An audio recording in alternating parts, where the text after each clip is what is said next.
Good morning. It's 11:30 a.m. on November 15th, and I'm experimenting with different forms of sharing the message of my ministry to homeless and addicted people in Kensington. And at the moment, I'm dual recording, one in just audio and one in audio video, to, like I said, just experiment.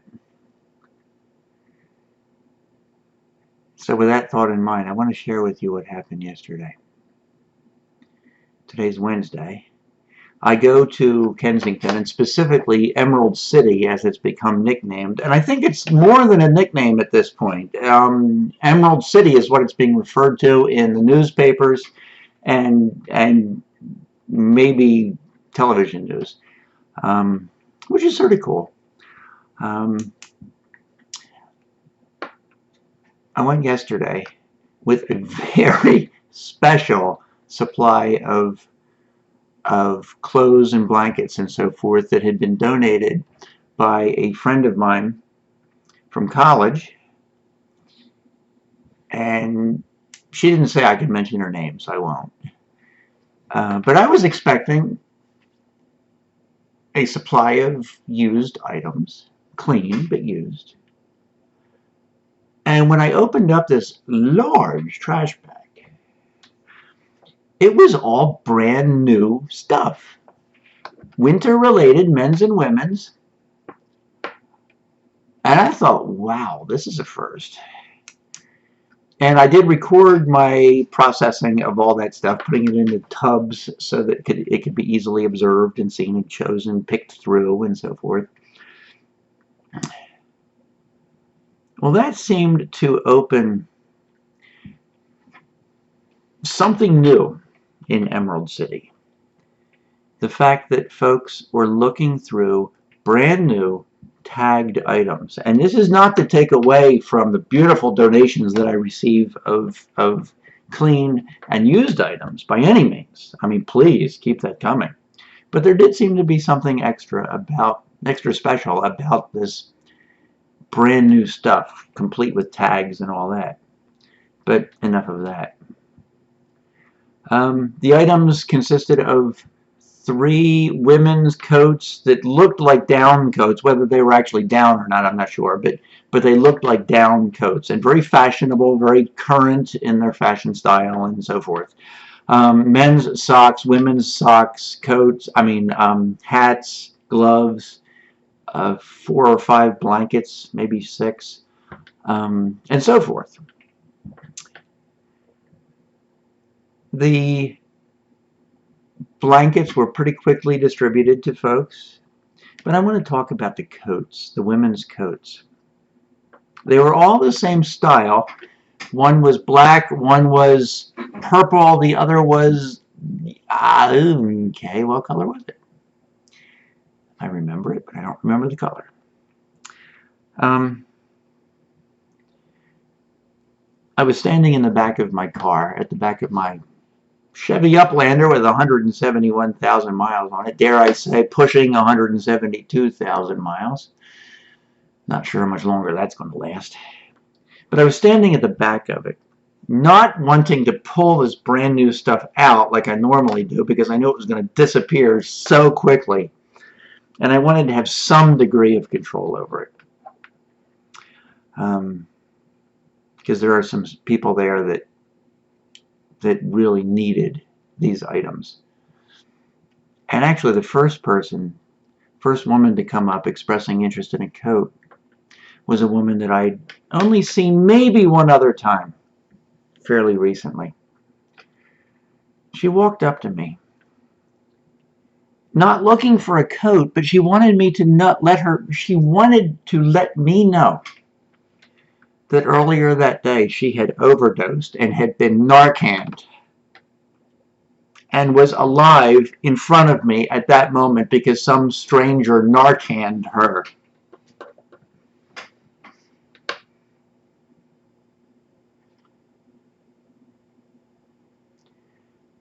I gave her a hug,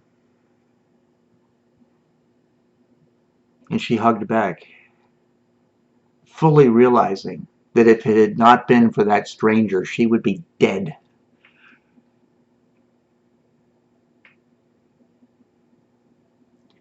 So I gave her a coat.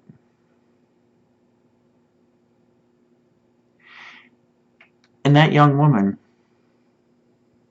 is wearing a coat that an Eastern college, now Eastern University friend of mine gave me to give her. And the reason she's available to receive it is because some stranger Narcaned her earlier in the day.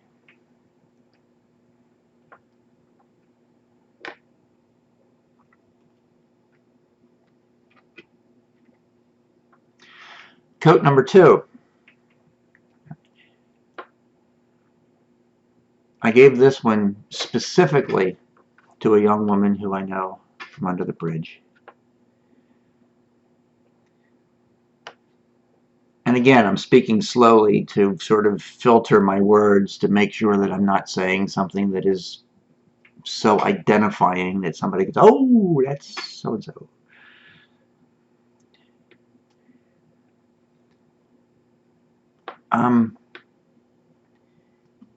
She, I guess, is fairly new to the scene. Her complexion is still good. She does not appear to have lost the typical weight that is typical for somebody who's been on the streets for some time. Delightful personality, fantastic smile, and the way she supports her habit that she can't find her way out of is to walk the streets looking for dates. And a couple weeks ago, I saw her as she was getting ready to leave. And I gave her a hug and I said, be careful out there. And she says, I'll try.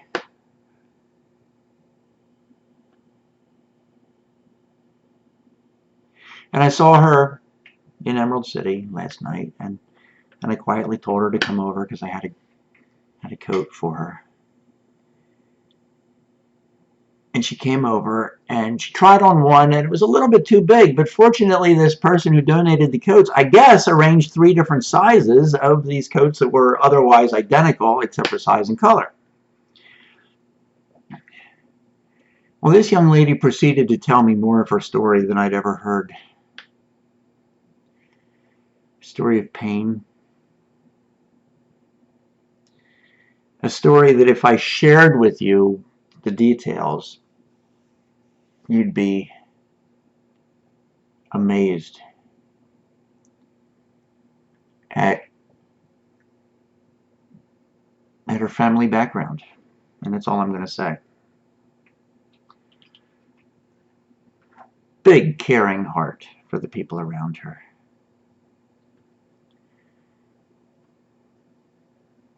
She has a son and a boyfriend.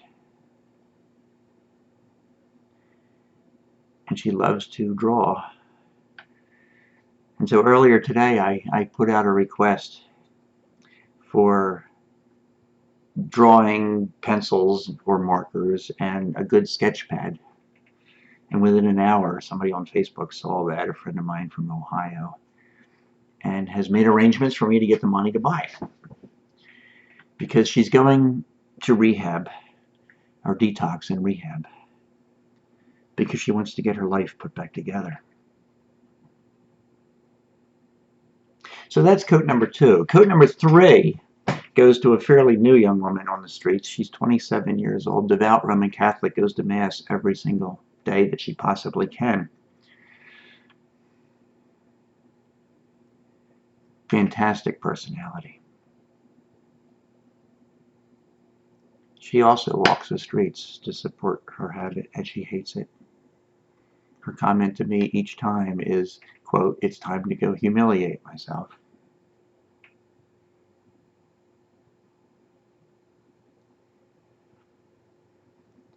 And so that's the quick story of 3 coats.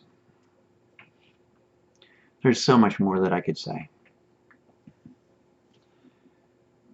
But I'm going to keep these messages sort of short and manageable. I need supplies. I need money to keep this going. And so please, I'm almost begging at this point. Yourhelpfulneighbor.org is my website. That's all one word, yourhelpfulneighbor.org. You can read my blogs.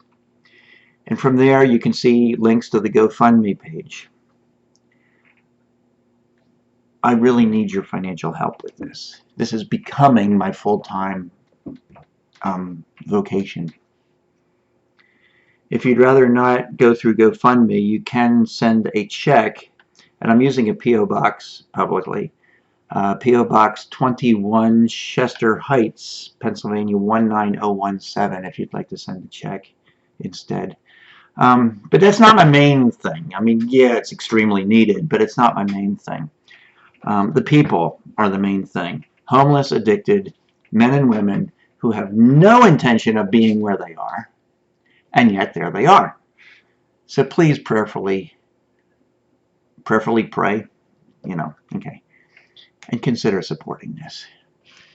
Thanks so much.